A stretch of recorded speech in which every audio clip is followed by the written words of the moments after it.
Hello, ladies and gentlemen, and welcome to episode number 92 of Under Construction. I'm your host, Ellis, otherwise known as the Admiral.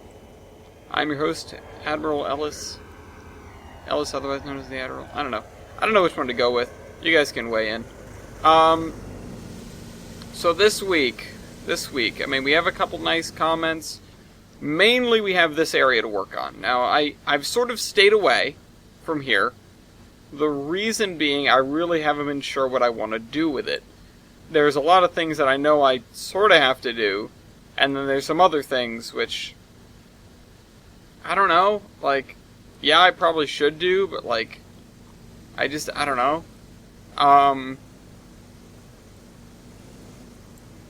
If I don't know really what to put in these fields, and the thing is, right, there isn't enough here to, like, put in a grain elevator.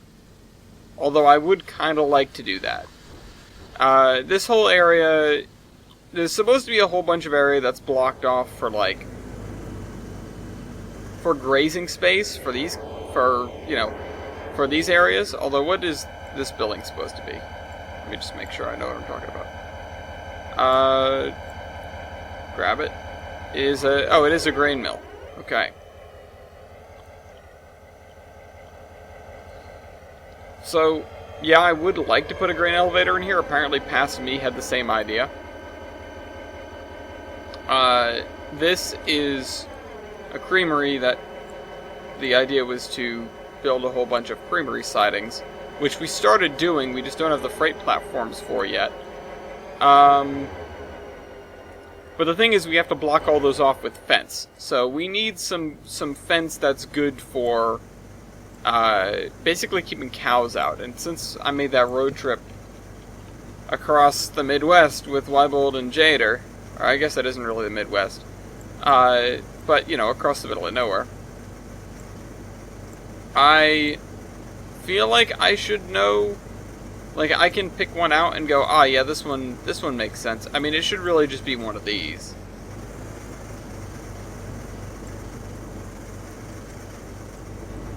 Yeah, I mean, that's it. That's it right there.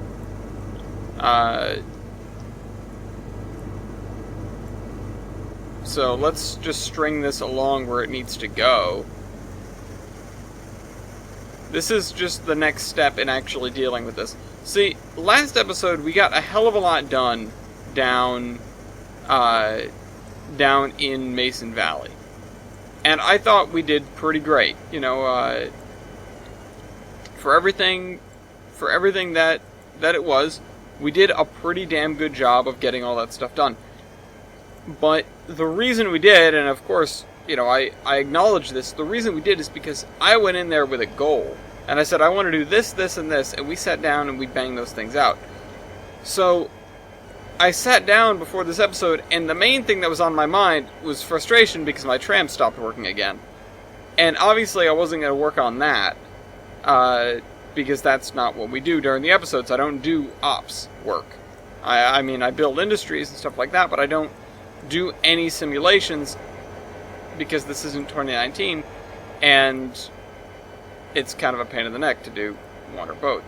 So, it's kind of, it would take away from the actual construction that I could do to do operations. And this show is about the construction, because that's what really needs to get done. That's certainly the hardest part of making a route like this, or it's the part that sticks out the most, or the part that takes the most time, or whatever you want to call it. So yeah, let's get. So the goal for today, I guess, is to just work on this stuff down here, because I need to get in around Mason Valley with trees. I need to start getting in there. I need to start putting those in. I need to spend a bunch of time to do that, which, I mean, I had time. I'm not going to lie. I did have time. I was in trains and I didn't do it. And the reason that I didn't do it is because I downloaded the UMR and I drove trains. I was hanging out with TJ and I was like, I have this. Let's fool around on this. And I did, and actually it was wicked fun. But the thing is, a lot of this area still needs to get done. So that is something we can, or slash we should be directing our attention to. I'm not sure about this area here. I'm not sure where to cut this off. I don't like the fact that you can see those mountains from over here. And maybe at some point I will fill this in. But I don't really know. You know, I don't like it. Again, yeah, maybe I will fill this in. Where does this river come out? Oh, that's an oversight. It doesn't. Oh, I don't like that. We ran the river into this mountain here, probably with the intent to actually run it somewhere, and it doesn't run anywhere. It just appears. I don't like that at all. That is not the way it should be. Because we don't have a river that disappears into these mountains on this side. It's this river here. Not the Daffodil Stream, but this one, which is Little Creek, that runs all the way up to here and beyond. Whereas this, which is I think the Mouse River, or something like that.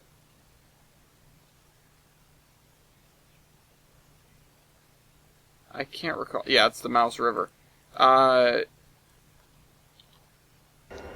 It needs to originate somewhere in that space now. So I don't like that. That was a mistake on our part for putting that there. I could slightly dry it out. Then it would probably look better. But either way, let's finish marking out at least the edges of the pens that we know of. That we can be certain about. Also, if we hold control, it'll continue the thing that we're working on here. And I'm going to need to go back along and figure out which segments need to be straightened and what have you. But for the most part right now, we're just laying down fence. And so this is probably going to end here.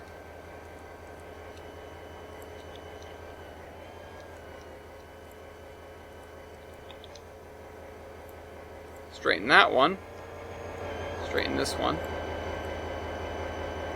And don't straighten that one. That one's fine. So, yeah. It's going to be this area is grazing area. And then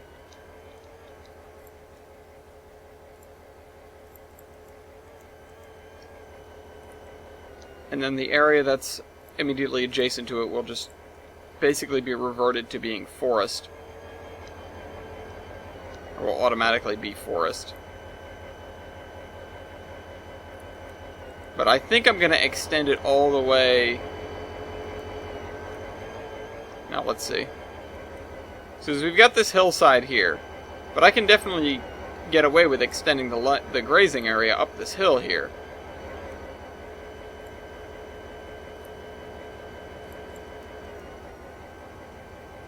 And then down it over there.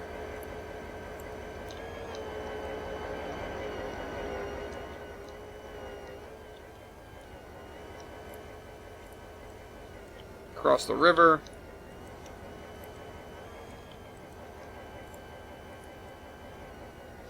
And then I actually want to cut it off here or so at a right angle.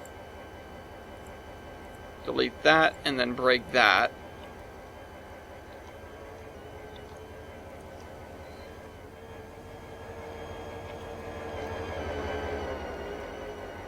This area we can basically make I don't know what exactly grass to use. I might want to go back to almost the horse pen area that we did up at Ashbury Ranch.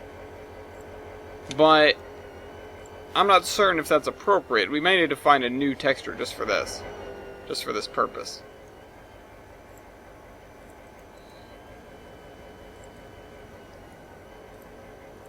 So, yeah. Honestly, some of this wall, or this barrier, would probably be stone walls and not barbed wire fences. Because a lot of this, these old farms, they didn't use barbed wire fences. Because they didn't really have access to barbed wire, they had rocks. And also the consequence of, or the reason they had so many rocks is because the area was, pretty rocky. I'm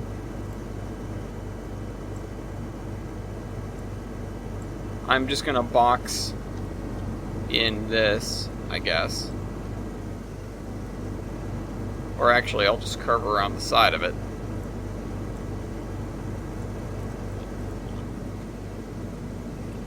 This would be the trolley company bought some land because they needed to build a turnaround.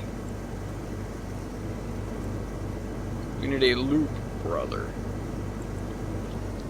And also, I'm going through and systematically deleting all of these. Because with the system I have set up, they really shouldn't be necessary, and they also might be causing problems. I don't know what's causing the issues that we're currently having with the trolley pathing. They're not going the wrong way, they're actually reverting back to driver mode. Or to, non-automatic. Basically, the automated brain in the trolleys, it just shuts off. It just gives up. And you'll give it another command in that same direction, it'll, it won't do anything. So, it's concerning to me because I don't know if that's unique to the trolleys. I don't know what's causing it. It might be the fact that you've got so many that are sharing the line there, because it tends to happen in Mason Valley. I haven't seen it happen anywhere else. So it might just be the fact that there are so many trolleys in the area that the game is just having trouble sorting all that pathing out. Or rather, the pathing algorithm is worried about, overlapping or whatever. And I think the solution to that might be to add more track marks. But that adds to the number of commands that I need to run for one cycle, and we've already talked about how excessive that's getting. I did actually look into an alternative, however, which is to use, a thing that'll be more akin to a drive schedule. It'll say, okay, you're going to do this, this, this, and then this, and just repeat that single command over and over again. It would be a lot easier for me to do, but I need to look into how to do that. So I might start looking into that, given time. If I spend time to do more AI updates, the trolleys are probably going to be number one on my priority list, because I can't really do much else right now. As discussed, the main thing prohibiting my my freight automation right now, at least in the immediate vicinity, the main thing prohibiting it is the fact that I don't have the right kind of cars for it, right kind of freight cars. I can't carry the SAP commodities that I want to. And so that's, again, that's what's limiting me there, so I can't do more of that. So I'm left with continuing the trolley automation, or at least doing my best to, because that's what I can do right now.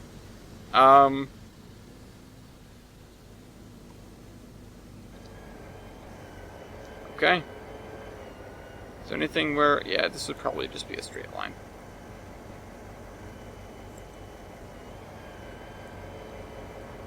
But hold shift when you don't want things to connect.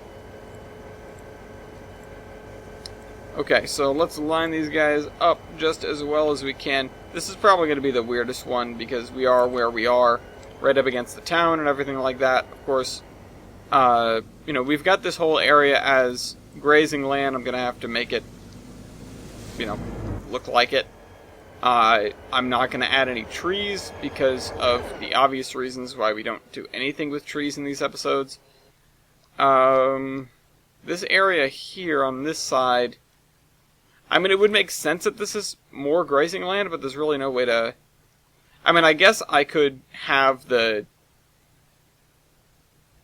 I could have cattle guards on the road and have the area extend over here, or I could have another creamery right on this side of the road here, and whatever, but since we can't fill this in, this is probably just going to be trees.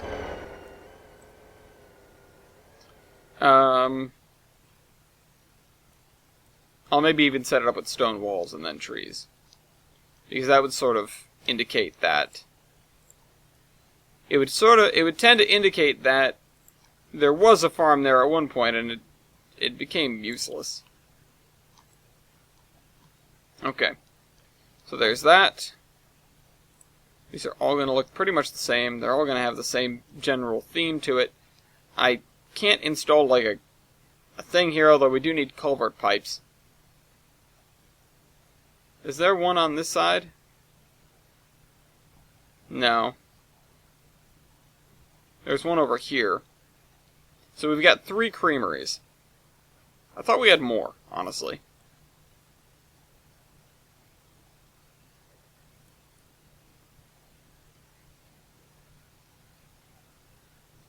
And they all occupy this side of the track. So I guess we're just going to be laying out these fences.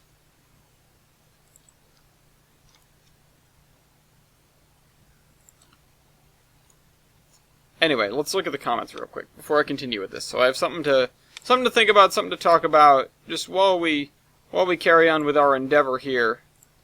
Because, I mean, I'll admit, this is not the most productive thing we could be doing. But, just like anything else, or just like many other things at least, it's one of those things that we've got to get it done eventually, so at whatever point we are getting it done, I'm happy.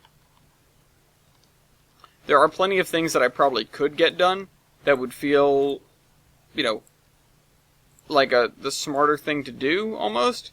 But right now I'm just, I am maybe a little bit fried, maybe a little bit tired.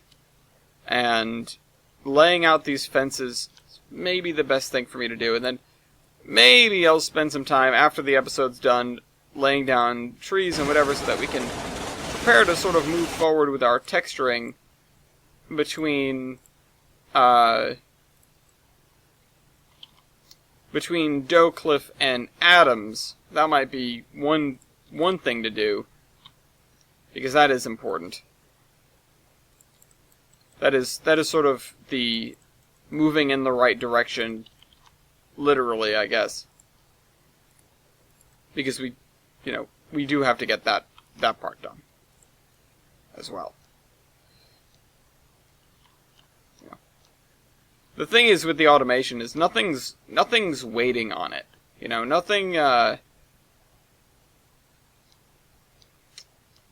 Nothing has to wait for the automation. And I have realized something. So I was thinking about my organization for scenarios, for sessions. And I was thinking, okay, in an ideal world, I would have 4 sessions. I would have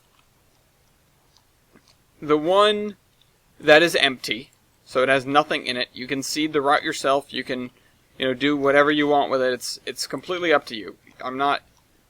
I am not doing anything with it, really. It's just the route is there, and it's all yours.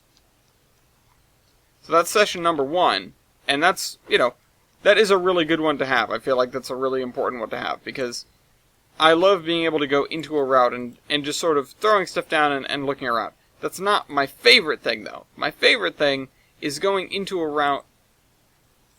Actually, I'm not sure what my favorite thing is. But it's probably a tie between going into a route and having it seeded for me. So there's engines in the engine houses, there's, cars set out at industries, there's trains set up in the yard, and that sort of thing. All the stuff is there, and it's up to you to do whatever you want with it. So if you go, oh, you know what, let me just take these down the road and switch that area out. You can do that. It's all there for you. You don't have to spend time figuring out, oh, what do I need? Do I have a car that carries this? Or, whatever. Scrolling through your list of commodities, whatever. Although you still will do that to a point in a session that is seeded for you, because you're not sure what cars you might need unless you're familiar with where you're going. It should be, at the very least, a little bit more obvious, and you can spend a lot less time thinking about it, and a lot less time, setting up the thing before you set up anything, because more than likely you're going to want to go in there, you're going to want to switch your train together. And that always is fun to do. To look over this yard, this jumbled mishmash, and you go, ooh, I need a train for this. Let me look around and see what I've got in here, and then put that together and take that with me. That's always really fun to do. And this area needs to be flattened. Holy cow.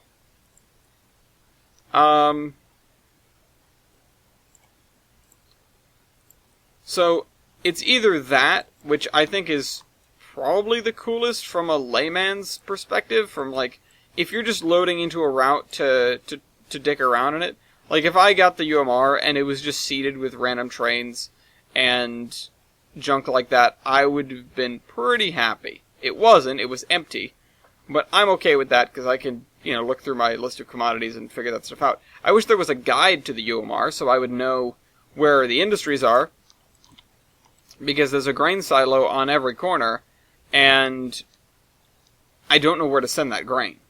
And it does not appear to have portals, so I can't send it off. And I might actually make a copy of the UMR, and from there add portals that just loop back onto one another. So you have portals that accept the train, empty it, and spit it back out. That's it.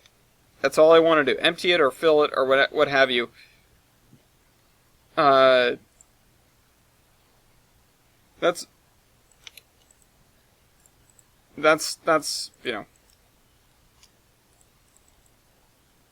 That's the ideal for me, having those cars set out for me. Alternately, and this is really, when it comes to doing a route review, I don't know the route, typically. I've oftentimes never seen it before, never opened it. The only dealings I've had with it are trying to get all the dependencies in a line, which can sometimes take time and also sometimes be very enlightening, both about the route and about the content creator. But in a large part, it means that I go into most route reviews fairly blind. And the consequence of that is that if I don't know the route, even if it is seeded, and therefore there are engines and cars and trains already there for me to start playing with, and to use to look around, because typically we'll do that on a train, I still might miss the best parts of the route. There's always a chance that I don't have time to look over a whole route, especially a bigger one. And so if someone wants to get the best results out of me and get maximize their score, they'll point me in the right direction. And the way you do that is with my personal favorite kind of scenario for I guess everyday use, because I don't often have time to spend to run trains myself. Having a day to hang out with TJ and play on the UMR was unusual. Which is having a session where you spawn in, you're looking at a train, and the train goes and does something. The AI commands, despite me grousing about the AI and the trolleys not doing what I want them to do, 10 minutes ago, the AI in trains is really powerful and really useful if you want to put it to use. If I'm reviewing a route and it starts me on a train, I will probably just stick on that train and not do too much looking around if the train is going somewhere interesting and doing something interesting. I probably won't spend too much time going, oh, this is, wait, I want to see that over there. Let me see that. Because I don't know what's over there. I just know that I'm on this train. I am going in this direction. The train's going to go do some such thing. And I'm going to watch. And I'm going to judge based on the, how it's set up, what area I'm looking at, that sort of thing. And in a way, I guess you could call it almost unfair, because, I'm not necessarily looking at the whole route, but the fact of the matter is I'm never going to be able to look at the whole route. I have a limited amount of time when I'm doing route reviews, partly because I have a limited amount of time, and partly because I don't want them to take forever. For the sake of the viewers, I'm gonna start getting into my categories pretty quickly and cut the chase when I can. So, yeah, that's really what I try to get into when it comes to that sort of thing, I guess. Is that the curve? This right here? Yeah, it is. Right. Okay, so I need to figure out a texture for the interior of this, and honestly, this should probably go away. I do kind of want a set of bigger fields. And originally I said, oh yeah, past the swamp we'll get mostly fields. And I mean, I can still start doing that. It's just that those are going to be livestock fields, and this is going to be like a grain field. And so we'll need some sort of farmhouse here, and then a road that leads onto here. Not ridiculous or impossible by any means. I'm just stating the facts as to what we need to do. So let me look up like some farmhouses, and let me look at these comments. Oh, I have two people with the same sort of ideas. Yelan, I guess? Yelan, Megs. I also watched Drac. Also, I realize his name is pronounced Drakenifel, because he mentioned it in a couple of Dry Dock episodes. He talks about where his name comes from, and I found that very interesting because I love those kind of stories. And yeah, Drakenifel. I don't know, I find that really cool. I have no idea what it means, and I get that that's like part of the secret, so whatever. He goes, I also watched Drac. Funny how we all have such close interest.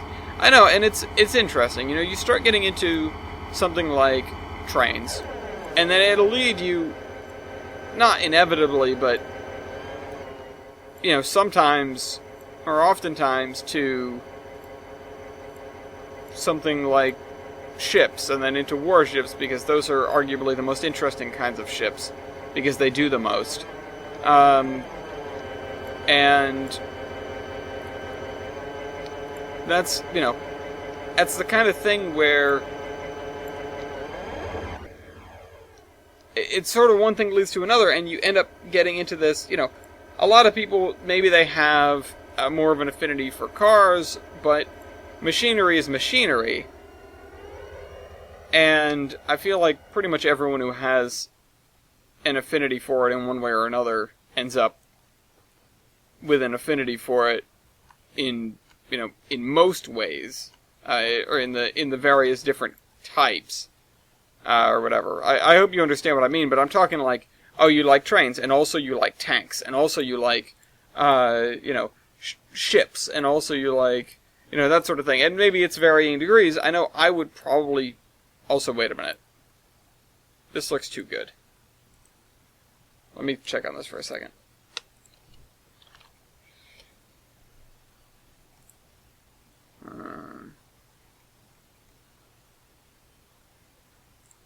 Yeah. I just realized it said JR. Also, sorry if I'm discombobulated right now. I've got a million things running through my head, and not enough of them at the same time. Got nothing running through my head. It's empty in there.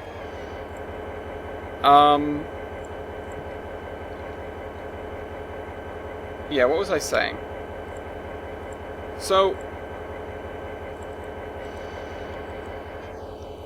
yeah, I mean, it is strange, or it's kind of interesting how we all have similar tastes or whatever, but at the same time, it's really not all that surprising. It is what it is. You know, we all like certain things, and of course we have our hierarchies. Like, I would say that, obviously, trains are my number one, and it might surprise people, it might not, that, for me, ships are like my second, and they're pretty close up there, because I don't know too much else that really gets that close. uh, you know, I'm into warplanes to an extent, but I just find them cool, and I don't really get into them that much. There's not much that I know about them, whereas ships, and especially warships, I will go down the rabbit hole. And you guys have heard my many rants about Volvos, etc., but I'm not hugely a car guy. I just sort of... I like the cars that I like. Let's see, what else is there? You know, I covered aircraft, I covered ships, trains, obviously, cars. Is there anything I'm missing? I mean, spacecraft, but like science fiction spacecraft, mostly. Those are the things that I know more about.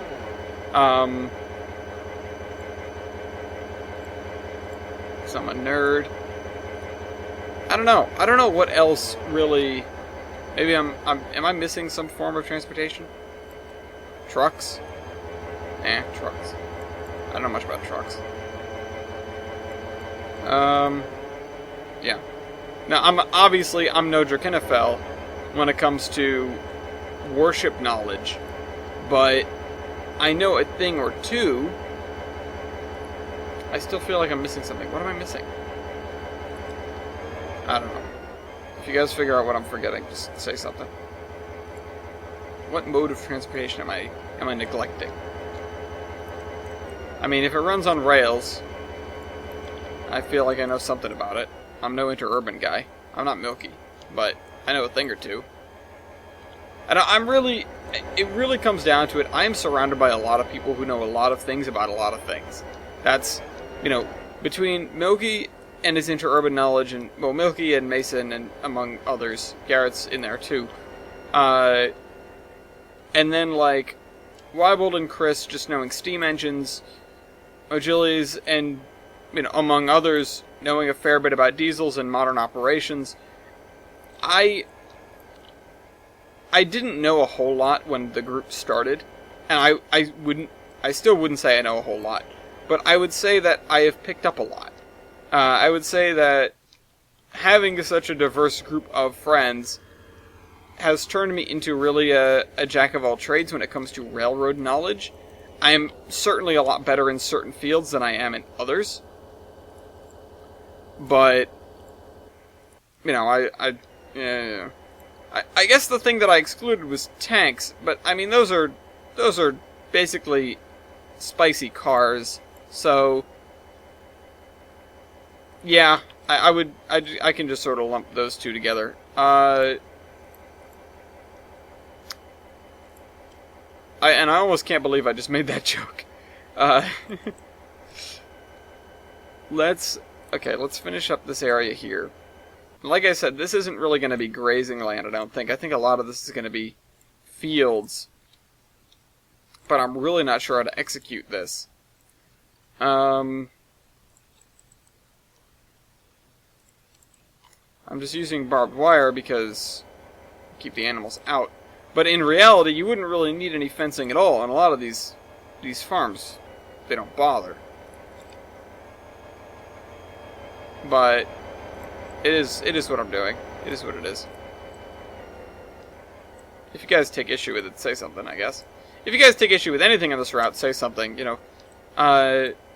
Chris pointed out to me the fact that I was conflating two sets of telegraph lines, and that's not the right thing to do. For the railroad versus the roadside, it is a completely different set. And so you have to be conscious of that, and you have to make them run independently and not overlap or whatever. And I had never actually thought about that, not even a little. So I was like, oh, really? Oh. And I went and I fixed that. It also did lead me to do something a little bit different than I had been doing, because it let me set up some more backwoods roads, which I hadn't done before. Okay. So we've got that. We have this area, which I think I'm going to leave mostly barren. Although, no, this area in here, I do have this farmhouse, so let's do this. let's flatten this a little bit. This would have been a little bit more terraformed almost, just to make a farm field on it.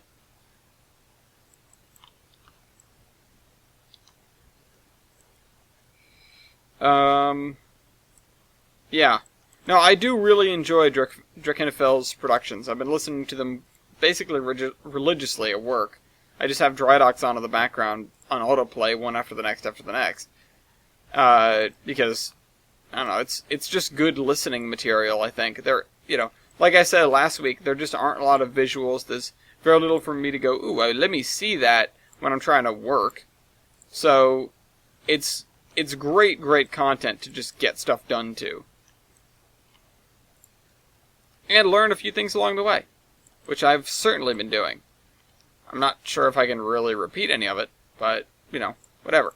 Horizon45 also says, Drak is a really good YouTuber. I've been watching him for about 9 months now. My favorite video would be the one on the Battle of Texel. If I have to bring up one thing from the Battle of Texel, it's that I literally went back just to hear him recount the arrival of the USS Texas a second time. Because I cracked up the first time around. Absolutely well done to him and his wargaming group for creating and really going through a scenario that not only is realistic, but is entertaining just as well. And, certainly believable. The USS Texas is not to be outdone by the British, certainly. And due to the fact that they were being, in that scenario, upstaged. It makes double sense. How am I going to set this up? Am I going to go this way?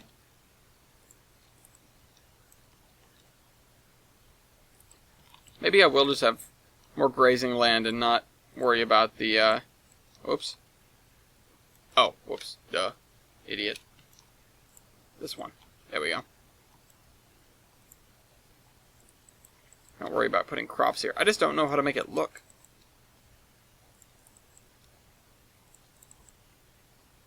Jader, help. Yeah, this is just as important as doing the grass up there. And yeah, we haven't done most of that. We haven't done much of that lately, A, because we've had other things on our minds, and B, because I need to go through and I need to put the trees on the areas that we've already done grass. Maybe I'll do it in the last 30 minutes of the episode, just for the simple sake of it, because I know it will potentially cause a crash, but it is really important that we get that done. The only thing that really has to be off-camera work, the only thing that really ought to be off-camera work in terms of doing it properly and getting things done is the work involving all the AI. Because that is horrifically time consuming. If I wanted to do that during an episode, I would get so little done. And that's why when I've talked about, if I wanted to make another video of this on the Tuesday slot, whatever, I've in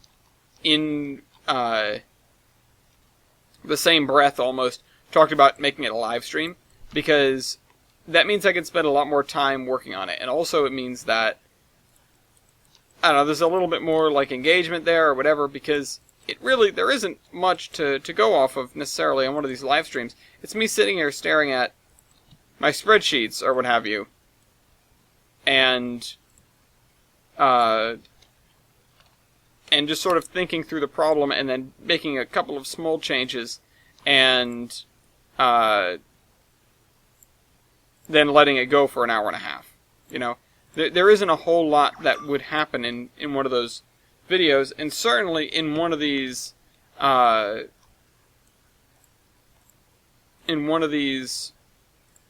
2-hour-long videos where we barely have enough time to run like one simulation.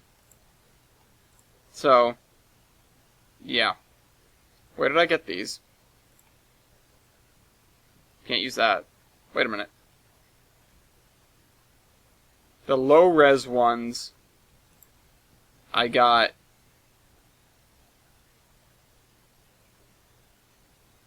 from third party. But this one I got from DLS. Either way, we can't really use it. It doesn't make sense.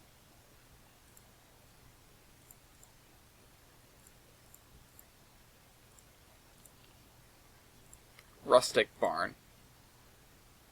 And still from DLS. Okay, take that. Let's put some silos with this thing.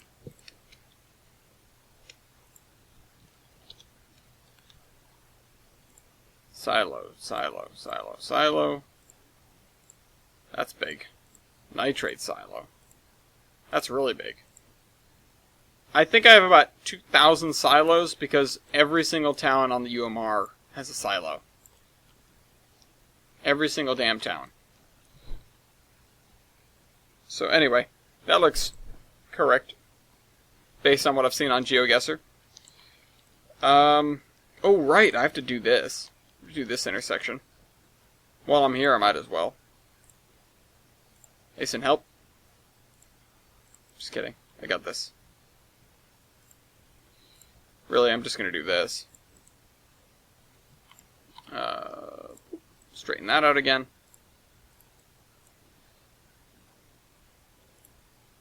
It's janky as hell, but it is what it is. In the future, I'll make better ones, maybe, using Mason stuff.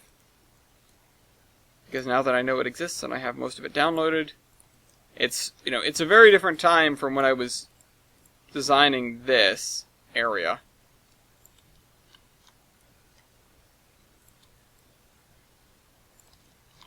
So let's, real quick, let's add some invisible road.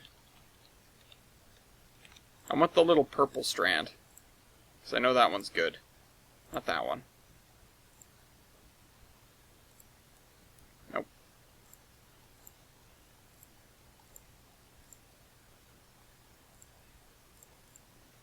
That's too invisible. Alright, fine, let's do this. There we go.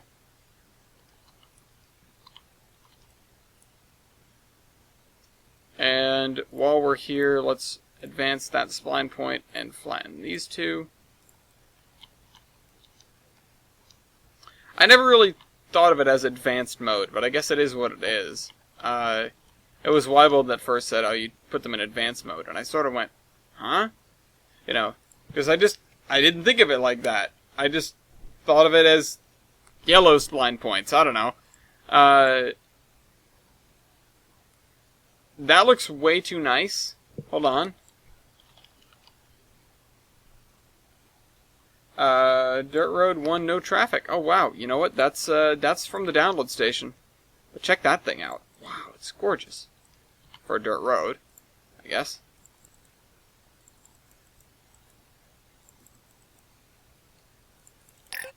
What? Oh. I'm not trying to attach it to anything, dummy. Hey!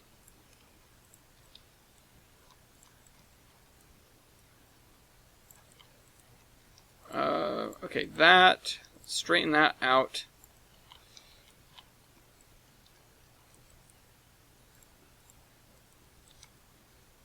Let's do this. Oops.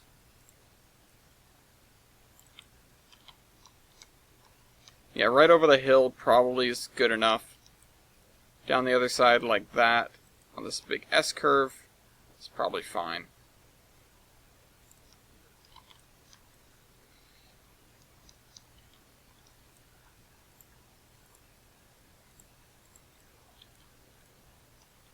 Okay. So we have a connection to one of these farmhouses now. We do need connections to all of them off of the road. And this is the only wide space except for this, which this is going to be... Oh, we've got a fourth one. I forgot about that. This guy over here. Also, he's facing the wrong way. And he's elevated. Hold on, let's flatten this. This is the stuff that I have basically forgotten about because it's been so long since I put it in and we've been down on the valley line for ages and ages. It's kind of... It feels good to come back to it because it almost feels like now we're getting to a point where we actually can do that. We've spent all this time over there, and now we're free to come back to it. Also, something else, I gave up on the putting in the 3-foot gauge turntable and etc. over there, over in Mason Valley. The reason I gave up on that is because I didn't feel like there was a great spot to put it, and I guess we'll just have to deal with that as an operational constraint. It is what it is. Clear that. Okay. So yeah, this guy obviously needs fencing.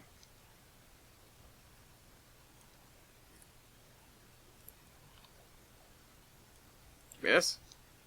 This is gonna be an interesting one. Probably gonna come down here to like here.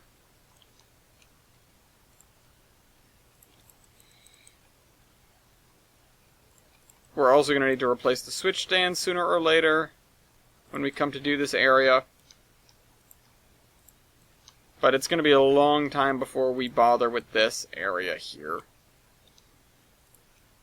Because there are many more pressing priorities when it comes to, well, things like automation and whatever.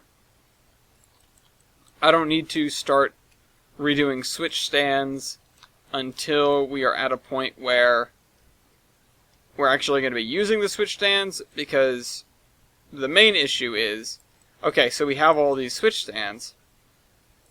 We might need to name some of them so that we can identify them if we need to release a junction or something like that. Or, you know, yeah, something like that. Something operational, you know. We might need to name them, so before we name them, we're going to want to make them the right kind. So that's the important thing to do, or that's the timing for that. When you decide to go in and start automating things, you better damn well have your switch stands be the right kind before you start naming them and using them like that. Because if you then have to go in and change them, then you're deleting them and replacing them, and you have to copy the name over, and if you don't copy it right, then the AI might get wicked confused, and you'd have to rewrite your program or whatever.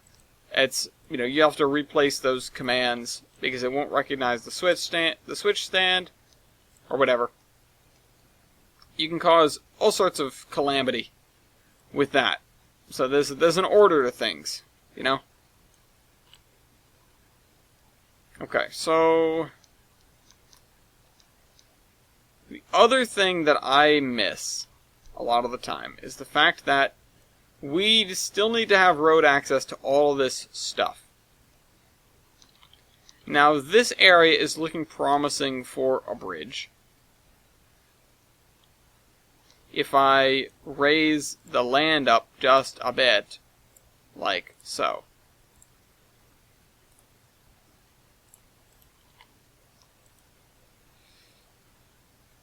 Alright, now we need to get this area back down to where it's supposed to be. If I just do the two interior... No, it won't look good. If I just do the two interior rails.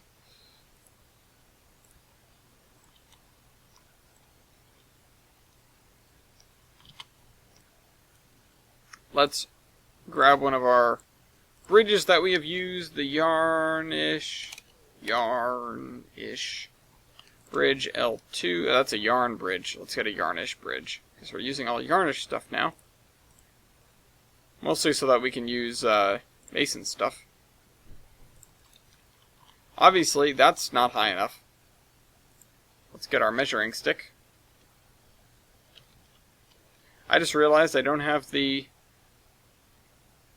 thing on. You can't see my cursor. Oh well, apologies. Does that? Oh wait, that actually does fit. It actually isn't. It actually is high enough. Huh, never mind. Okay, so we're good then. Got that squared away. Good job, us. Thought about it the first time. Measured twice, cut once.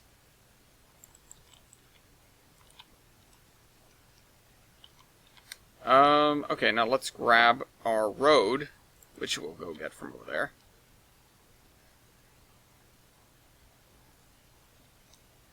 This one.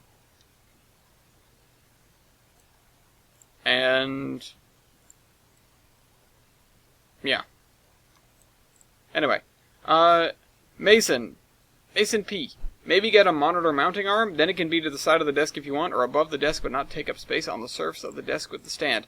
I'm not big on that. It's not that important to me. That's, if it was more important, I would be troubleshooting it and finding a solution and whatever.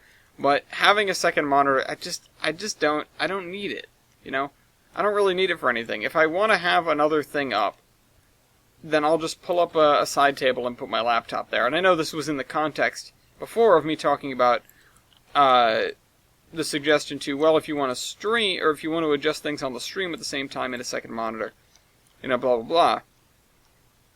But I don't know. I don't feel like it's necessary for me. Really.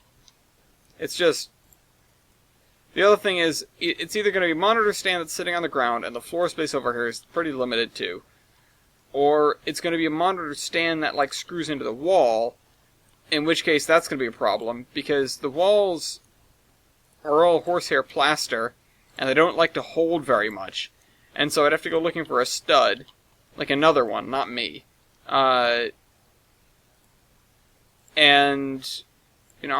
I'm just not sure if I'm comfortable, like, going on Tinder. So, yeah, that's my main thing. I don't think it's necessary. I think it would be more trouble than it's worth, is really what it boils down to. I did think about that, though. Having the second monitor up, like, above the first one, or whatever. I mean, that could be pretty cool. It would certainly look pretty cool. I'll say that much. Give me this. What? No, give me the other one. Oh, that's actually hooked in like that. No. I want invisible road. There we are. Yeah, just adding character little by little to, trying to get this squared away here. The other thing I could have done is actually made this a... Actually, I want to put that back where it was. Is made this not this. Made it the other kind of road, the one that isn't paved. Or the one that isn't striped. Which would make a lot more sense, now that I think about it. But it is what it is. This is not Road Simulator. Really, it's not. So, it doesn't bug me that much if the roads are a little bit wonky. Let me grab this. The cars are only ever going to go in one direction, so really what's the point of giving them more than one option? They won't ever take the second option.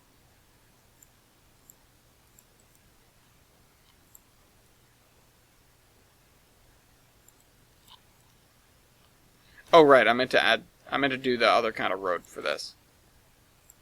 That's the important part. Oh, and they're all going to be turning onto the side road now, of course. That's what I love that. I love it when they do that. Okay. So we've got one more road in, or part of one, I guess. I'm going to lop off the corner of this field. Because I have to. In order to fit the road. Alright, attach that like normal, delete that. And actually, let's attach that as well. Oop. And then we'll delete that, and it'll look just fine.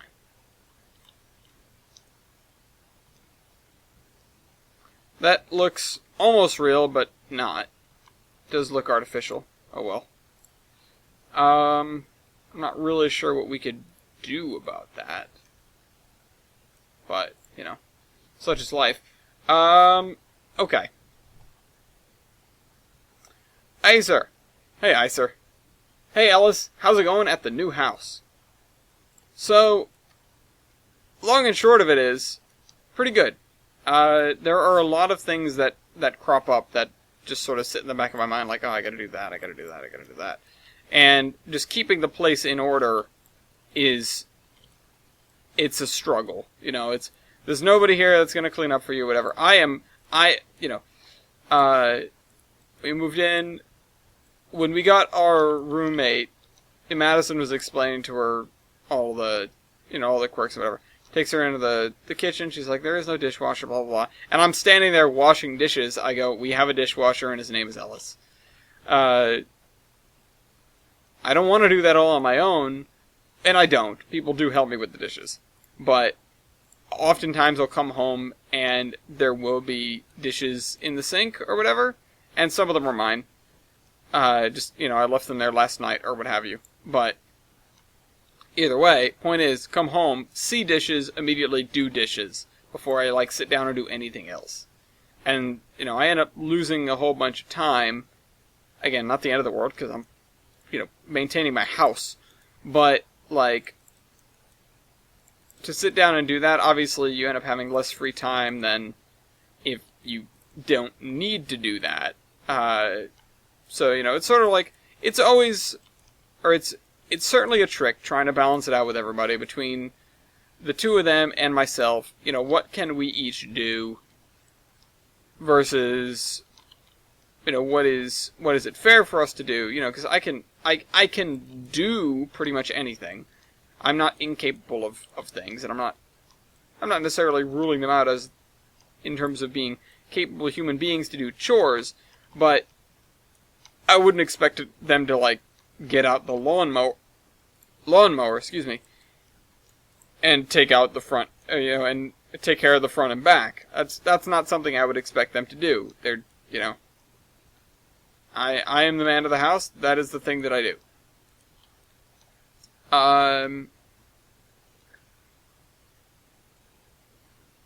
I need an industry building for here. I need some sort of quarry building.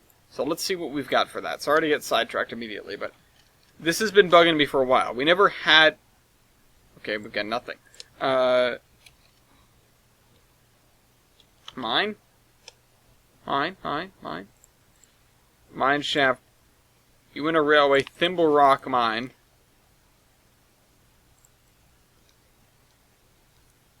Did I just see a minecart, skitter into the end here? I could have sworn I did.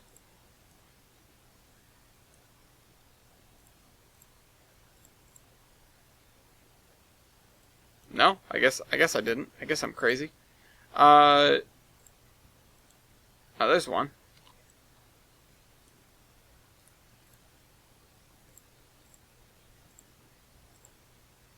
We do have all these Uinta Railway mine things. Not that we'd be mining Gilsonite here, but it is what it is. Okay, so we'll put this here. This almost makes sense. We do want to have... So we have this to get up from there. We do want to have some sort of loader. Mine loader. That's a little big. Oh, that's the uranium mine. That's the uranium mine and the Iron Horseman. How about this? No, that's not quite it, because I want something that goes over top. This is 2 tracks. This could actually work. Tracks are a little bit farther apart than I currently have them.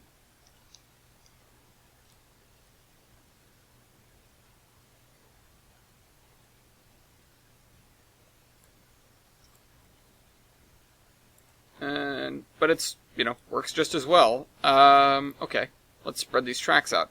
What does this load? Oh, it loads coal. I don't want to load coal. That is not a thing that I want.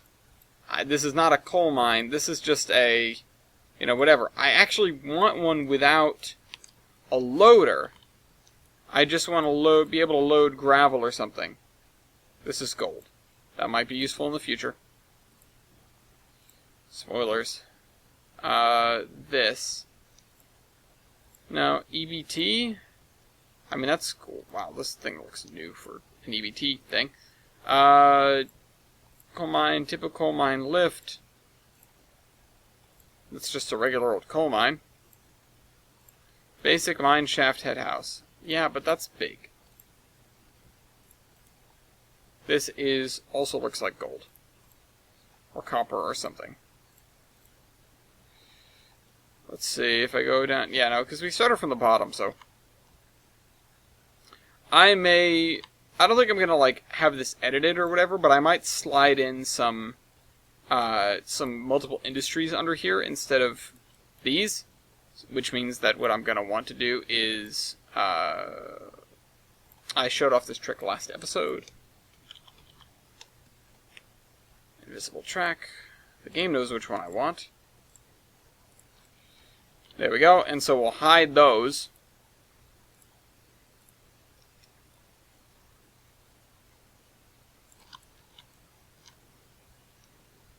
And we will slide these guys just as far apart as up there so that they are parallel.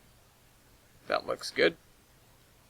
And so now we have our quarry, and it's going to be loading stone of some description, probably.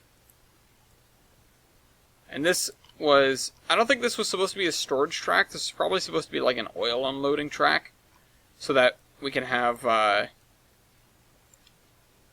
we can have trucks running here. So let me just get my oil unloading rack and just put one down. Ashy boiler house. Cool.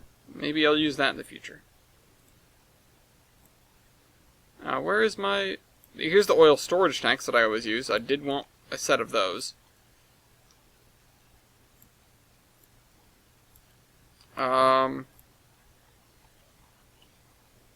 Where is it? Oil loading rack? There it is.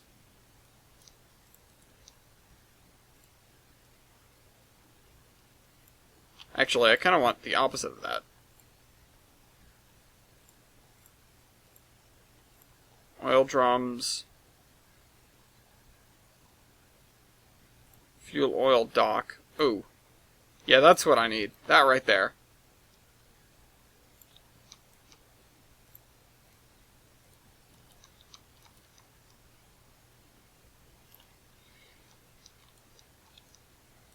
That looks like something. It's these little things, you know? Also, what did I see down here that I actually really liked? It was Standard Oil Depot? This. Yeah, we can definitely make use of that somewhere, too. That's really cool. Icer continues to say, also, Drunk Ellis sounds like fun, ? Can I help with this, but only if I have permission from the girlfriend, because then she has to deal with you while... you're drunk. Unfortunately, no, you cannot help with this, because, as far as I'm concerned, there will never be a Drunk Ellis roaming the earth. I have no plans to drink or become intoxicated. I'm not interested, frankly. I have enough trouble with other people being drunk. I have to deal with them. I don't need to deal with me. Also, not to get all doctory and whatever on everyone, but like, it comes down to like, in my head, it's like I don't want to know what I would do or say or whatever while drunk. I'm a person that lives by a lot of rules, you know? It's sort of doctory where it's like, good men don't need rules. Today's not the day to find out why I have so many. But that's like sort of, I don't know, what's the word? Something and brooding and whatever. Oh, look at me, I have so many rules. I'm such a harmed individual. I don't, mean it like that. It's just like I don't really want to cut loose or be loose or whatever. I don't want to lose any sort of control of my own facilities. Particularly my mouth, because it's already hard enough to control the thing. So, yeah, that's. Unfortunately, you will know. No, you will not be able to contribute to Drunk Ellis at any point, at least as far as I have anything to say about it. So there's a game you could try to play and do streams with if you up for the challenge. The game OpenTDD, okay, with mods, and the mods are Aviate Aviators Aircraft Set, North American Railways Set, Open GFX Big GUI, HEQS Heavy Equipment Set, EGV, EGRVTS 2.0, FIRS Industry Replacement Set, Squid 8 Fish 202, and World Cities Town Names GRF. See, I haven't actually ever played OpenTTD. I know that's like sacrilege in the railroad community, but I got started on Locomotion, and I couldn't like go from there back to OpenTTD, back to Transport Tycoon. I don't really know why, because obviously I don't have a problem with the graphics in games being less than perfect. I was playing Minecraft earlier, but like, I don't know. It just doesn't look like I want to deal with it. It just doesn't look like I want to put in the effort to enjoy that. And I know that maybe I should, but there are certain things about Locomotion that I don't like that they aren't there in the other one. What is it called? Transport Fever, etc. And I know that they aren't there in OpenTTD, and I don't want to sit back and grouse about it, really. I don't know. Maybe at some point I will. And I'll keep those mods in mind, because I'm sure you're trying to set me up with something big and expensive and entertaining, which it certainly sounds like by the names of those mods. So, you have my attention, certainly, but I don't think... I don't see myself sitting down to play OpenTTD in the near future. I've avoided it for this long. No, but really, I just don't think I feel like it. I don't feel like learning another one and dealing with all the tiny graphics. If somebody up-res the hell of it, somebody gave it a new graphics engine, maybe I would be a little bit more entertained. Again, a lot of the things I forgive from Transport Fever and the like are because it's like, well, you have this problem, but at least you look really good, And they have their own, not quirks, but good things and bad things. Let me just raise this up to track level thereabouts. And then, that was more than track level, holy cow. Wrong way, too far.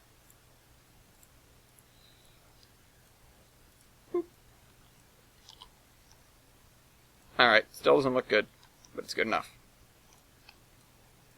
So we have 2 of these farmhouses connected. Oh, well, 3 actually, if you include this one.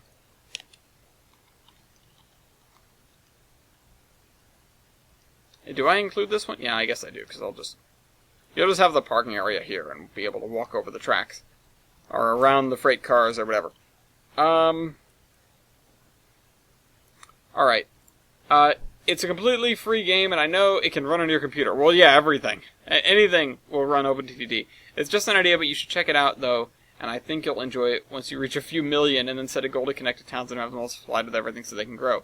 It's also an addictive game, too, because watch out, it'll suck you in and never let go of you like your girlfriend.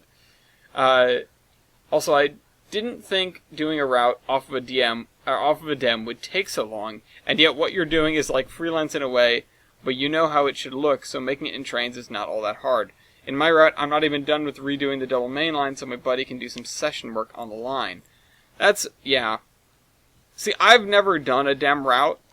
I'm not sure when necessarily I would. I've talked a lot of talk about someday in the distant future, I'd love to redo the Horseman route, but base it, in reality, so get the dem for the area where it's supposed to run and see if I can plot a half-decent course through it, which I know would be difficult because that's a very inhospitable area for building and running railroads. Hence the reason why there was never a connection through there, and this area is like the upper,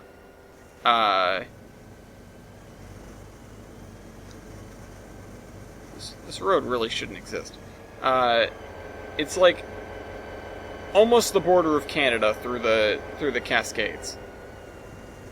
It's not an easy area. It's if you go to the actual Douglas, Washington, and sort of go due west from there until you hit the Pacific coast, like through there. It's not an easy area to build road through, or railroad through, I mean, by any means. So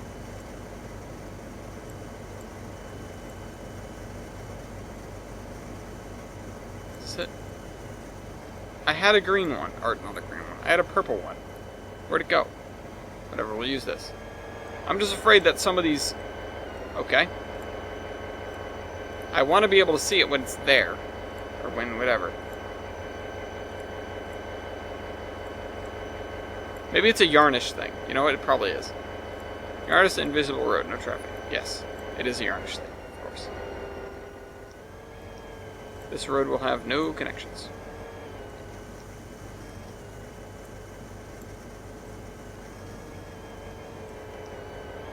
I think there was supposed to be something else going on here, because if you look at the way I set this up, I remember wanting to make it longer.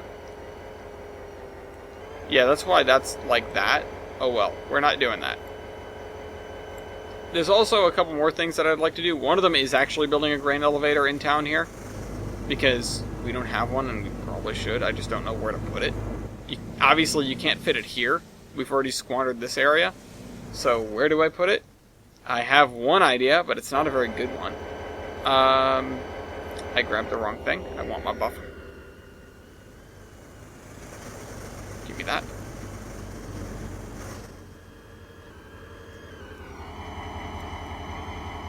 And I want my invisible track so I can put it on the end of this siding here.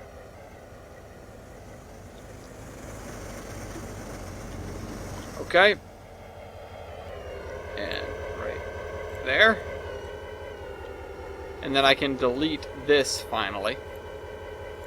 Having one of those internal to the map that's not just pointing off an edge is just a... It makes me hate life. I hate it. Really, I hate it. Although the one thing I really should do, because the trains will never drive up here if there are cars parked here, the one thing I really should do is add a switch here, not only to help with switching, but just to help with that scenario that I just mentioned. If I don't add a small siding here,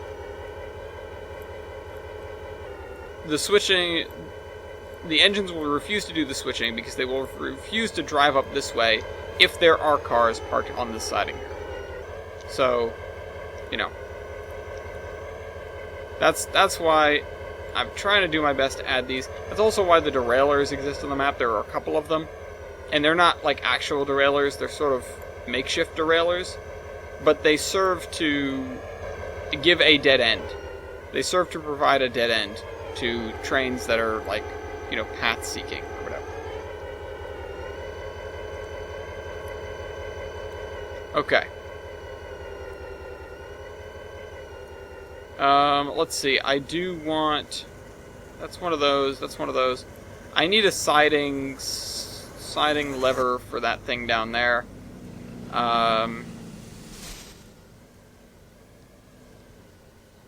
That's a mainline switch. Actually, I kind of want like a yellow-red. There we go. I just got one. I couldn't even see the other side of it. I just sort of clicked on that one, expecting to find the whole set of them so I could scroll through. But, yeah, that's your yellow-red. The yellow goes that way, the red goes that way across the street. And the switch doesn't look half bad. And so we'll have to put a couple of, you know, dairy cars over here or whatever. Oh, we also need an extension off the back of this. I think actually... So for the Iron Horseman route, will you rebuild the route in the scale you want it to be? Would you go off a DEM to help with the distance between towns? Maybe that can be a thing for Tuesday, because playing trains a lot doesn't seem to be a bad thing, because trains are cool. Let's face it, young Ellis did know... And now... you know better, I hope. Well, it's not even that. It's not even that, because I can't say, oh, you know, idiot me. Also, I can get rid of these priority markers now. All the priority and direction markers, they're really irrelevant. I don't need them anymore. All of these... Not all of these. The entirety of the Horseman route. It was planned and executed long before anyone in the group had ever even thought about where it would be, in terms of reality. I'm not going to even say we, because there was a lot of input from other people, but ultimately I was the one who went, this will go here, this will go here, this will go here. Alright, this is good? Yeah, this is good. And unsurprisingly, had a lot of response, some positive, some not so positive, as to the setup and organization, and it changed a couple of times before we actually went through with it. But the fact of the matter is, a lot of the problems with the Iron Horseman route aren't results of me not knowing what I was doing, because I had designed plenty of routes before. But it was it was a consequence of a variety of things. I mean, I won't say that... actually, let me walk that back a little bit. There were definitely mistakes that I made. But the thing that I'm talking about with the DEM, and using that instead, that mainly stems from the fact that we, again, did not plan where this was going to be when we designed the route. We just sort of said, there'll be an ocean on this side and some mountains over here, and we'll twist these tracks all through here, and there'll be narrow gauge over here, and a forest up here, and farms down this way. That was basically it. We had vague ideas of where the industries would be and what that sort of entailed, but we didn't think too hard about where geospatially in the world. We didn't do enough world building with the Iron Horseman before we started off actually trying to make the Iron Horseman. And I think that was the biggest mistake. It wasn't like, I didn't know anything back then. It was just that it's your first go-around. I don't want to disparage past me, There were plenty of issues, and I think that the other part of it is I had to lay down a really rigid, okay, things are going to look like this, things are going to be like this, these towns are going to go here, this is the distance between them, yada yada yada, instead of sort of sitting down and going, okay, how far is this probably? And just laying it out and going, okay, that seems about right, and that's something that I can reasonably do. Because of the fact that it was a collaborative build, I had to basically set some hard and fast rules when it came to the design. And that led to trouble, because that, of course, was something I knew nothing about. I really would argue I don't know much about it now, either, because we did that one, and, I mean, for all its faults, the Horseman route came out kind of okay. And,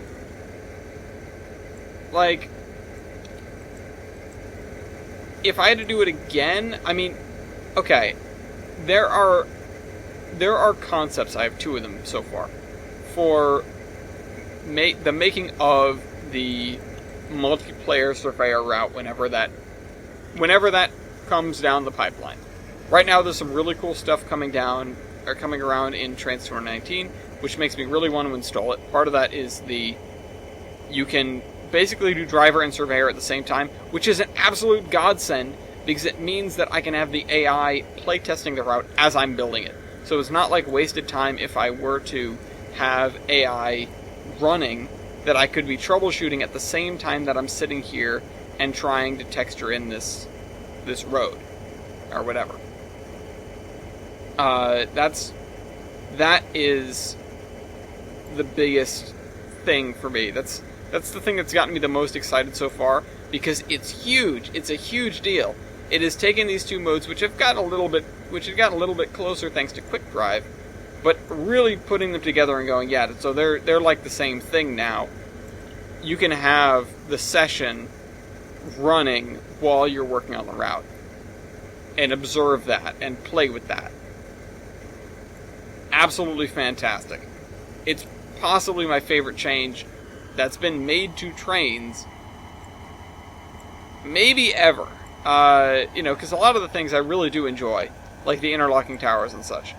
But those are things that maybe you can work your way around, and they didn't fundamentally change the way you play and build and whatever. That does. That totally does, and that's totally awesome. I'm super excited to, whenever I install it and get to it, I'm super excited to continue with that. Now, speaking of the trams, there is one thing at least that we need to figure out what we're doing with. And I really want your input on this, because I am not sure what to do. Right now, I have it a certain way because it'll be a lot easier, and also I can cut this out and make my life a lot easier, as a matter of fact. But this right here. So, I don't have this crossing ATLS yet. At some point, I will have to go through and do that, of course. But right now, looking at this, we have the tram track that come up to the edge of the crossing here. If I want to bring them into town, of course I have to cross the 4 tracks, cross this intersection, which that isn't a big deal. But then I need to find a spot to turn them around. Over here, I guess, would be the best spot, because it's an open area, but this is on a slope. So the question is it worth it to bring the trams down into town here, just for that? Does it make more sense to have them run up here and then down into there? Does it make more sense to have the other line come down into here instead? Or what? Or should I have it, extend all the way down here or something? I'm not going to do that because we've got the street running in the way. What makes the most sense here? I don't know. And that's my issue right now. I'm sitting here scratching my head thinking, well, I just don't know what's the best option for me here. Actually, let me add one thing, though.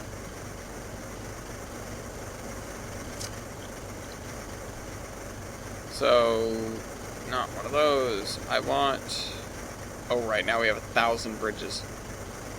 You want a railroad bridge, swing bridge, pedestrian bridge, footbridge, span, 4 tracks. That's not it.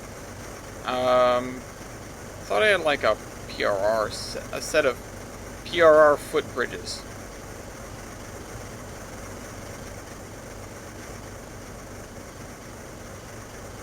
Didn't I? I thought I did.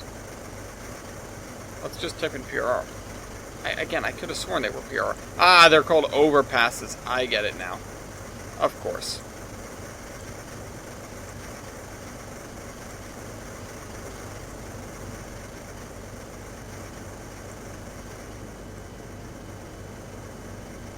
I just need to slide this into a spot where it'll make sense. Also, maybe need it to be a little bit shorter.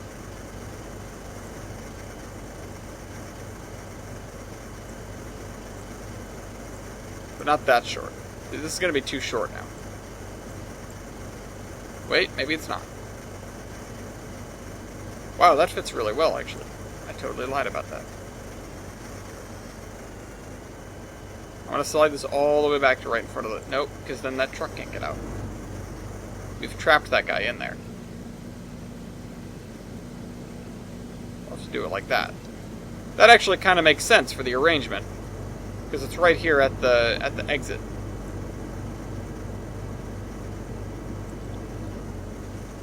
Except now it's hovering. Why do I have to choose between the bridge hovering and the stairs being wedged in the ground? Why is that the choice I have to make? I don't get it. Maybe I'll just dig this out slightly.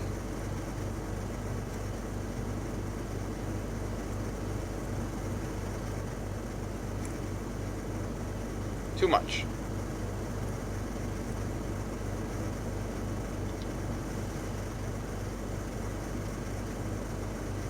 Come on. Alright, let me see what happened. I know it moved. Alright, that looks good. Let's do it on the other side. I will need to change the texture over here, of course, and I will have to add a sidewalk on this side. God forbid. God, pedestrian accommodations. But yeah, I mean, that's like as good as it's gonna get, really.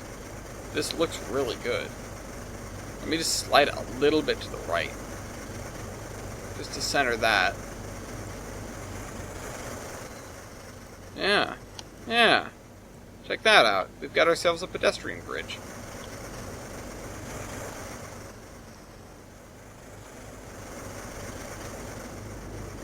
And actually, in order to sort of show that this is supposed to be here, let's get some gravel. Dark dusty gravel, I guess.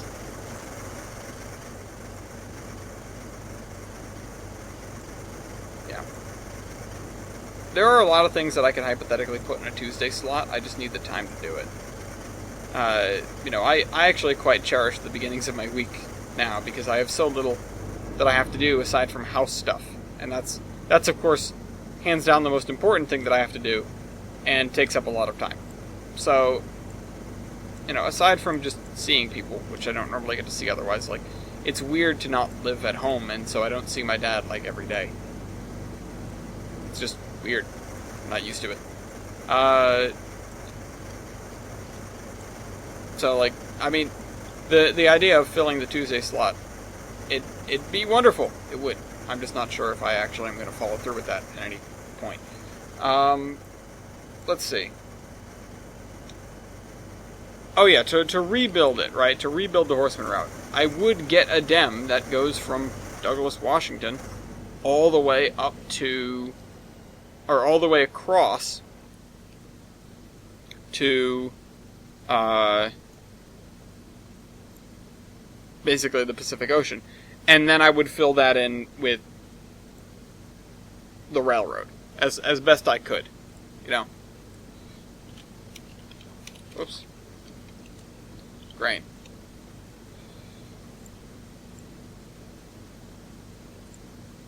Oh, this is actually...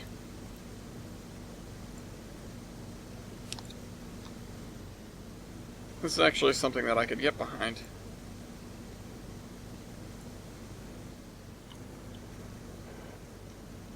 Except this is a wicked slope, so not really. I couldn't really do that. Can do this. That's a little bit more my speed, although it doesn't have an actual place to get the grain out. Oh, it's got that. I guess that's it. Although that would be for boxcars of grain, wouldn't it? Of course it would. Which, I mean, I could understand for this area here. People like the big ones. Let's not do the JR ones. You can't use those, probably. Virtually never. Grain mill, grain facility, those are really big. Holy cow, that's huge compared to what I thought it was. Co-op, grain facility, building, grain elevator, United Farmers Co-op. Yeah, I mean, we could use this and then just use a multiple industry here. Just where would I put it? I mean, in the back of my head, I would put it like over here, really, on this stretch right here. But the issue is that this is on such a slope that in order to actually put it there, I would have to just string off a track here, which I can totally do. And I'll do it, and you know what? Let me just build the track and see.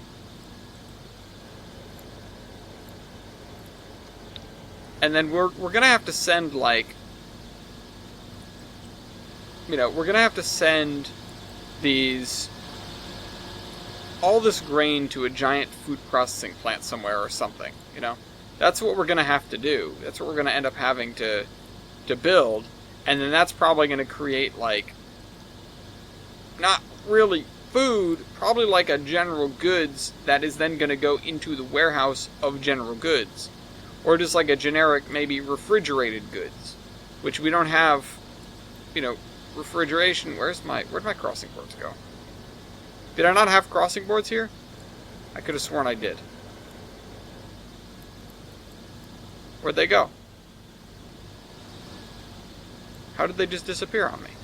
I swear I just saw them. Please, go back in the footage and tell me if I'm losing my mind. Oh,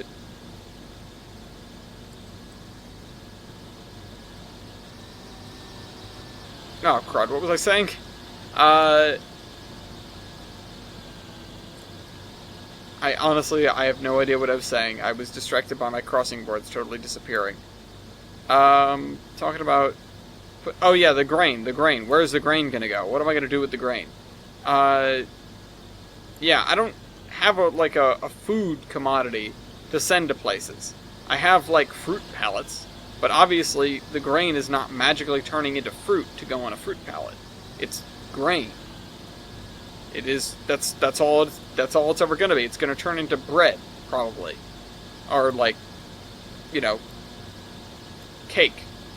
Or whatever. It's, you know, it's gonna turn into flour and it's gonna turn into food. I mean, there really isn't a whole lot of nuance there, I don't think. But, oh crap, this is not advanced. Oh wait, it's fine then. I can stay like that. This probably needs to get lowered slightly. Turn up the sensitivity. Or else we're gonna be here all night. Oh yeah. Turn up the sensitivity more. And I don't know why I thought increasing the radius would help me.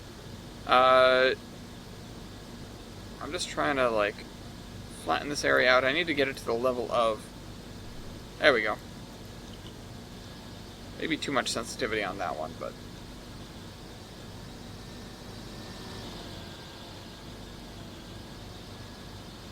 No, that's fine. It's fine. That actually fits right there. We'll have to texture the area. We'll have to set it up accordingly. Yeah.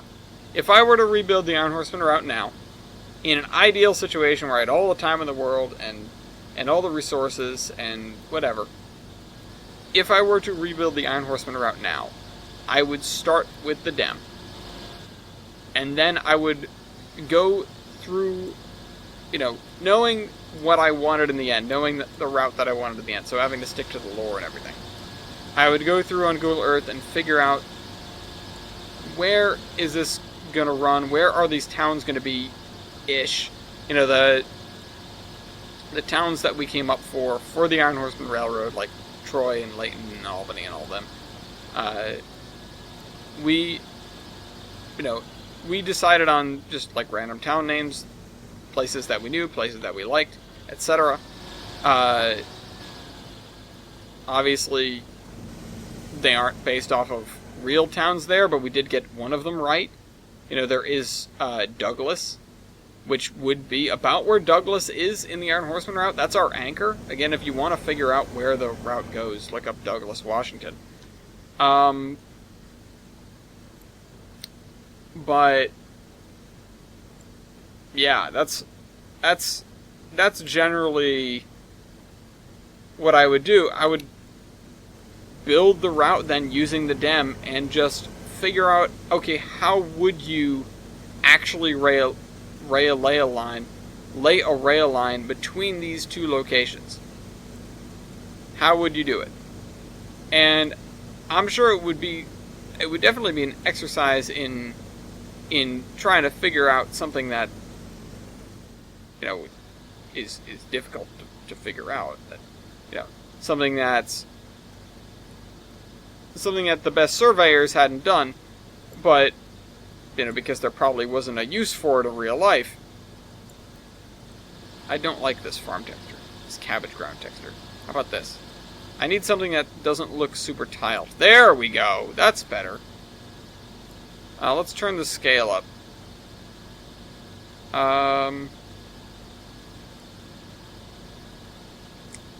Yeah. So we're gonna just fill these in with this, and if we change our mind later, then we'll, you know, whatever. Jader, if you want to give tips and tricks, I'd love it. So, if anybody wants to give tips and tricks, honestly, because I will totally revisit these poor, ugly farm fields. I just need to find like a set of textures, and I need to just put them down and then cycle through them, and put them down and then cycle through them, and whatever. Because that's just what you gotta do, I guess. And just sort of mark out, okay, this one's gonna look like this, and this one's gonna look like this, and this one's gonna look like this. But honestly, that doesn't look half bad. Wheat scrappy ground.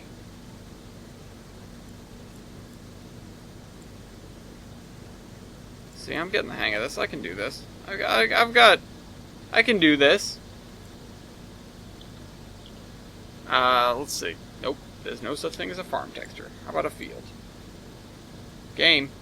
Game. Game. Game, please.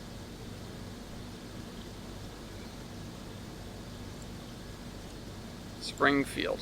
No, that's a place. That's where the Simpsons are from. But that's... yeah. In an ideal scenario, that's what I'd be doing. Nope, that's not going to look good. Winterfield. Obviously, this is not a field in winter, but I think it looks good. You really can't get those clean lines between fields unless you're doing them at right angles, and not too many fields really are unless you're in the Midwest where you've got all that empty space. But I mean, it doesn't look bad. Obviously, the failing to color between the lines is not great, but it doesn't look bad. I can definitely get used to this. I just need to remember not to hold down the button to spin the thing. That's my real problem. I keep wanting to spin it, and that'll ruin it. That'll ruin it real quick. The other thing is we don't have a barn. I think I mentioned that already. Actually, let's get a barn and put it right here at the end of the road. Barn. Wooden barn. No, these are too small, probably. So we need like 5 of them. These are too small, so we need more. Wooden barn. Let's put these 2 here. These belong to the farmer. Stone barn. Horse barn. No, we're not having a horse barn. Old hay barn. Old barn.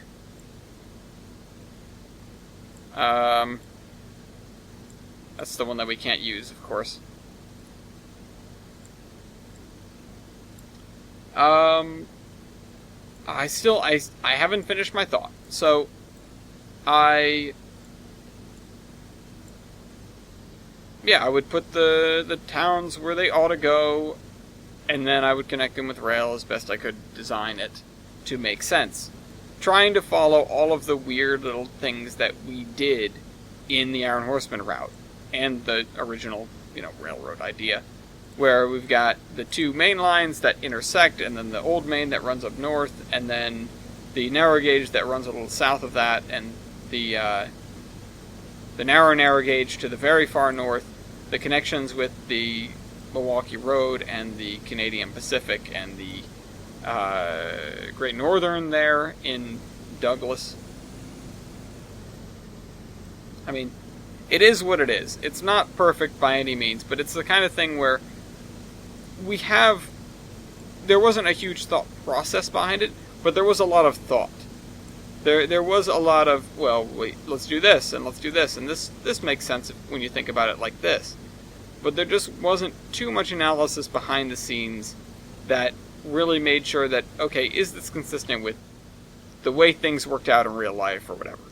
And that's, again, a consequence of that is the fact that we 100% planned the route before we had any idea where it was going to go. We realized that we were on the West Coast, obviously, if we were going to be in, when we were filming, or planning to film the first episode, we realized, okay, so the ocean's on that side, that means we're on the West Coast, where are we? And eventually it was settled that, okay, we're looking at Puget Sound, basically, when you are looking off the end of Davenport, Vancouver is somewhere in the distance. Vancouver Island, somewhere in the distance. We're north of Seattle. That was the other thing that we, decided. That's when we decided, okay, we're connecting with these railroads. We are, north of Seattle. We have a connection with SP to the south. In Seattle, but that's off map. Off of the train's map. What else? We would connect with, like, CN up north or something. We connect with GN, so that means we're like, here-ish, and we, pick that spot on the map that's where we are. I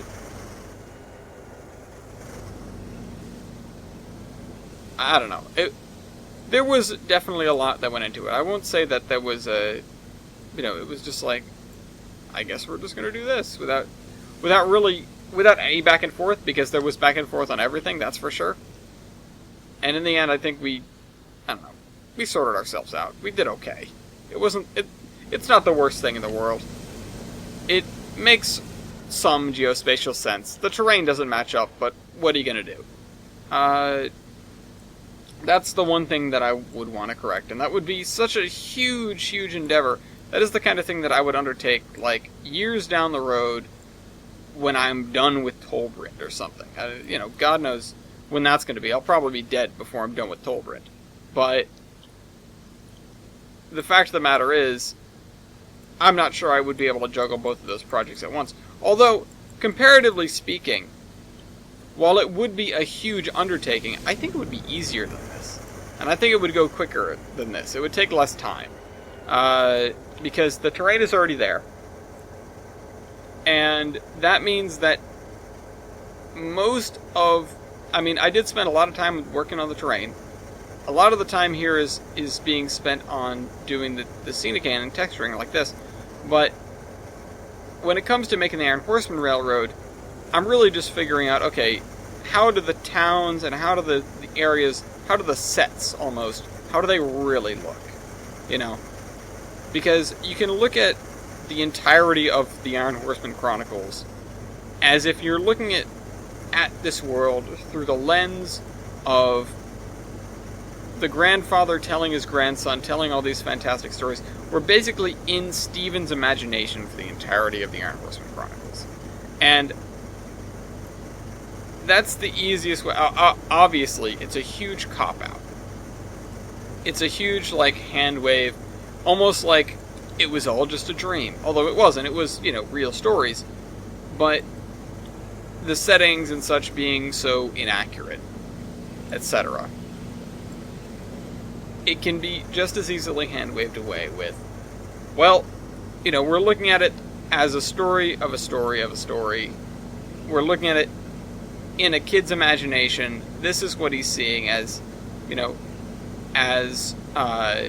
Jerry is telling these stories, and he's imagining the world to be this way.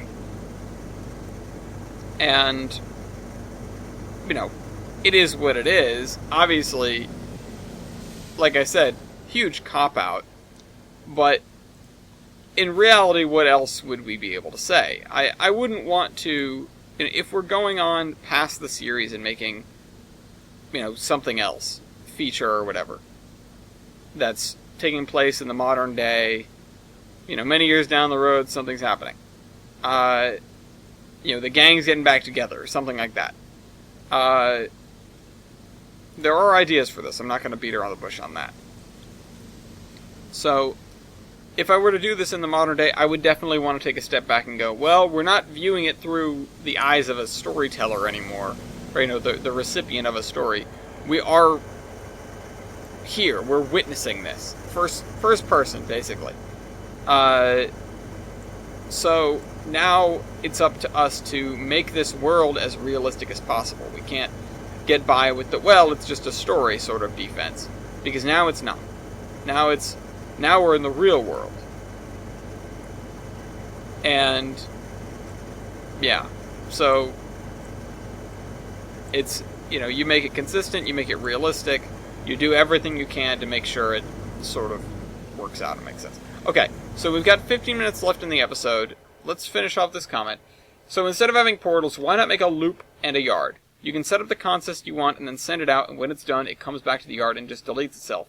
It's just another option you could try if the portals don't work the way you want them to. You may have to put out a few base boards far enough away from the town of Olive and cover trees or something. I know my PRR route won't have that, but it'll have portals for the Reading B&O PRR track. Okay, so this is in reference to the train stacker, which the train stacker is the train assembly line off the side of the map. The reason that I can't just have a train that sits there and then appears, or that sits there and then when time's up, it just comes onto the map, does its thing, goes back and deletes itself. I mean, the first thing is that it's going to be trading out cars, so it won't be the same when it gets back, which ties into the second thing, which is far more important. The point of having it the way it is, the point of having the train stacker in general, is so that the session is completely repeatable. So that it is a 24-hour session that when the 24 hours is up, it just starts again. Without any input from the player having to go in and say, okay, let me back out, let me start this again. So that way, everything's always operating.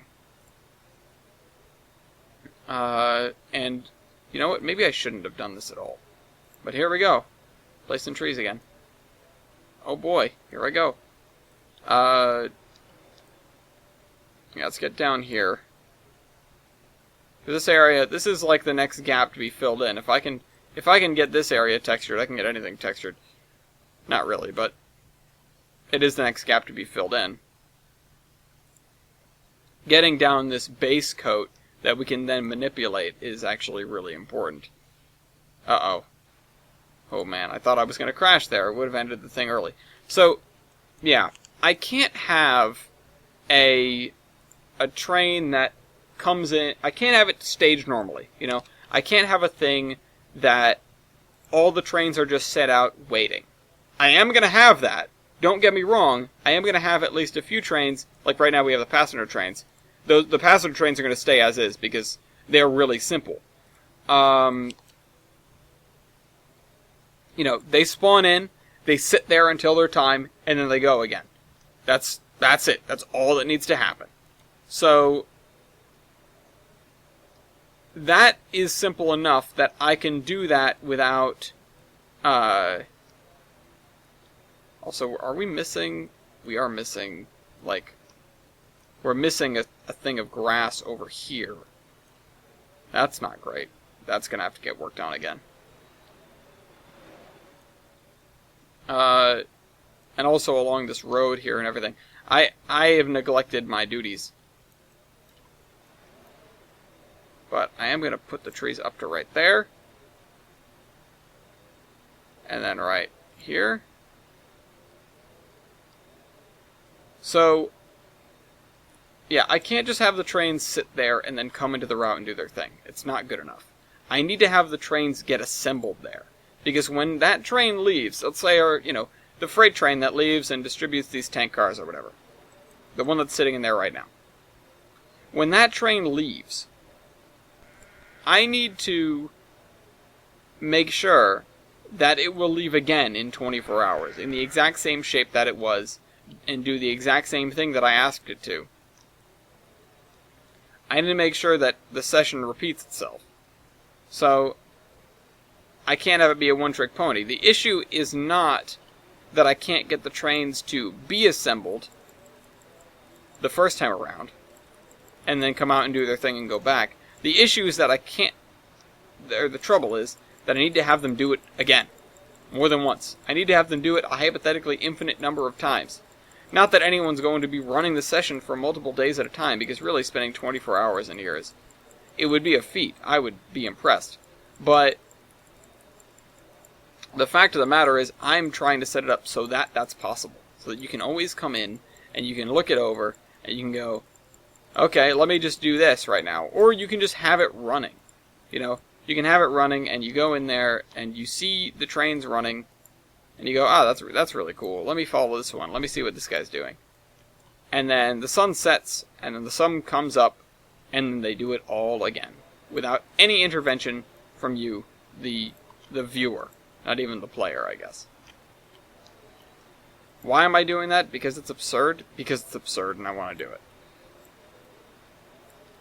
That is my ultimate goal here. That is the ultimate goal of Tolbrand, is to have this massive route that has a completely automated session that runs a full 24-hour day cycle, and then does it again, and then does it again, and then does it again, without any human intervention whatsoever. I think it's possible. How? I don't quite know yet. That's the part that I'm working out. So, like I said, the main issue, or the issue with the train stacker right now, and that's, the main issue with the spawning of the trains, is the fact that I don't currently have a foolproof way to get an unlimited number of X freight car. That is the problem. That is where I am. I need an unlimited number of tank cars, an unlimited number of boxcars, an unlimited number of gondolin. I need an infinite number of all of the cars that I have defined as preferred alternatives for commodities that we're using. And figuring out what will let me do that will unlock the door to the proper 24-hour Tolbrand session that I am trying to make. This area really needs to be like mud or something.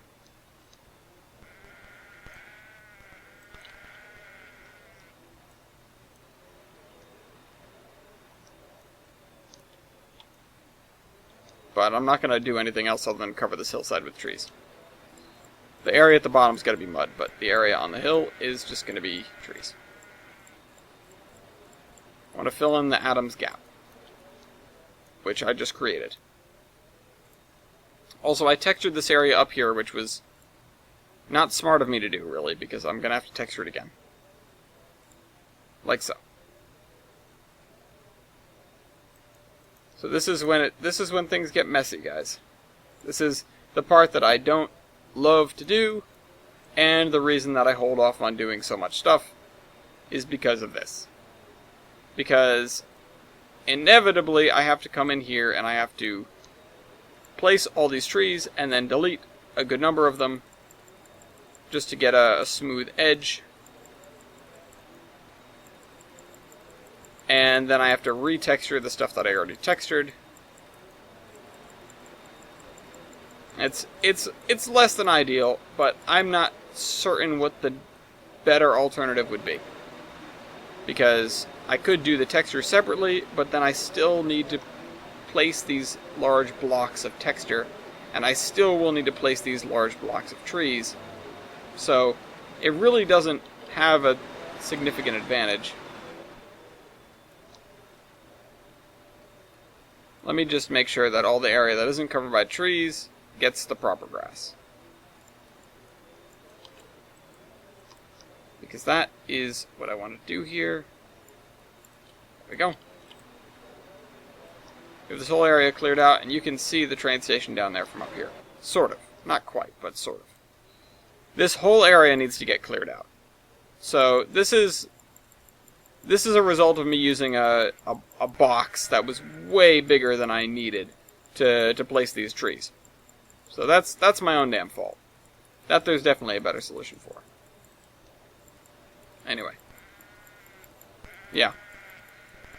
The other alternative, because assuming all things, are created equal, all other things being equal, there will be a constant number of freight cars on Tolbrand, or at least there will be a balanced number. For every car that is added, there is a car that gets taken off in the span of the 24-hour session. Not necessarily, at 1 a.m. there are more cars than at 5 p.m. or whatever.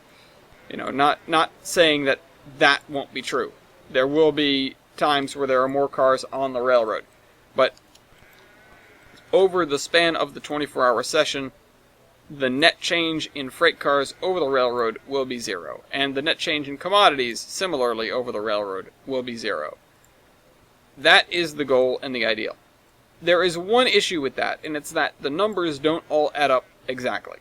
And what I mean by that is, the industries, they don't quite produce exactly as much as I would like them to, or, just because of the fact that you can't make a fractional thing. I mean, I could have them produce, they could all produce once a day, and that would even be allowable, because, hold on. Actually, I should really be doing that. It's just going to be a pain in the neck if I want to go back and retrofit my old industries. Ideally, I never even got to finish my thoughts about the sessions thing. I got so sidetracked. Not even due to the fact that... Don't know where I was going with that. Try it again. What the hell was I talking about? Why am I fried? So, because of the fact that the net balance will be 0, the railroad will be completely balanced in terms of cars in and cars out, hypothetically. And, by consequence, will be perfectly balanced in terms of commodities, hypothetically. So, for every ton that is created, it gets used. I could, instead of having a yard that produces infinite cars, or whatever, I could just be constantly reusing all of the cars that I have.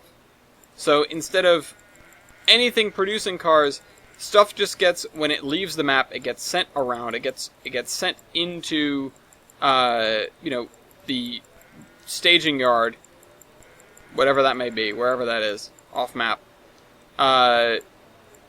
And then gets turned back into trains.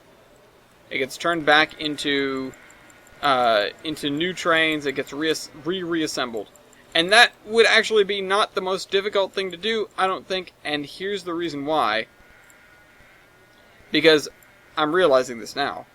Because I could hypothetically use portals to send trains from one side of the map to the other. I could have the train go in the portal over at the very north end of the map and come out at the south end of the map into the staging yard where the cars would then be recycled. And I would know everything about that train because everything is exactly consistent. So that might actually be the solution instead of whatchamacallit.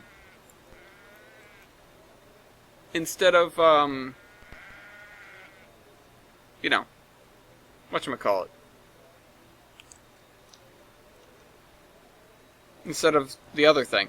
But that also would mean that the same cars get cycled around and around and around. Again, not really a bad thing. It's just, I'm not sure what kind of limitations that imposes. I'm still thinking about, okay, how am I gonna get these engines, particularly the passenger engines, that, some of them are probably gonna come off of trains and get deposited in Gilson City, for example. And then they would take completely different trains or whatever. Or, the other engines would pick them up and leave them out. How do I get that to balance? And how do I deal with the AI with that? Because every engine has to have its own engineer. And right now, none of my stuff recycles. Except for the trolleys.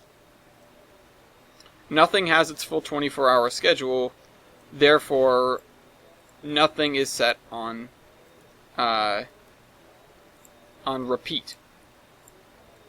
But putting this stuff on repeat generally implies that it's going to be the same engines doing the same exact jobs, which makes a lot of sense, actually, because it's the same exact day being repeated over and over again. It's like, it's June 23rd every single day. It's Groundhog Day, is what it is, although this is in February. This isn't in February. It's, in June. And it's 70 degrees and sunny. So, yeah, that's generally where I'm at in terms of my thinking with the AI. Maybe I don't need the unending stream of freight cars. Maybe it makes a lot more sense if I have the stuff be recycled. But either way, I need a very large staging yard that's disassembling trains that are showing up and reassembling them into the trains that are going to run on the map during the course of the day. So, yeah, I mean, having it be that way, though, having it be a completely closed loop, does actually make a lot of sense when you think about it.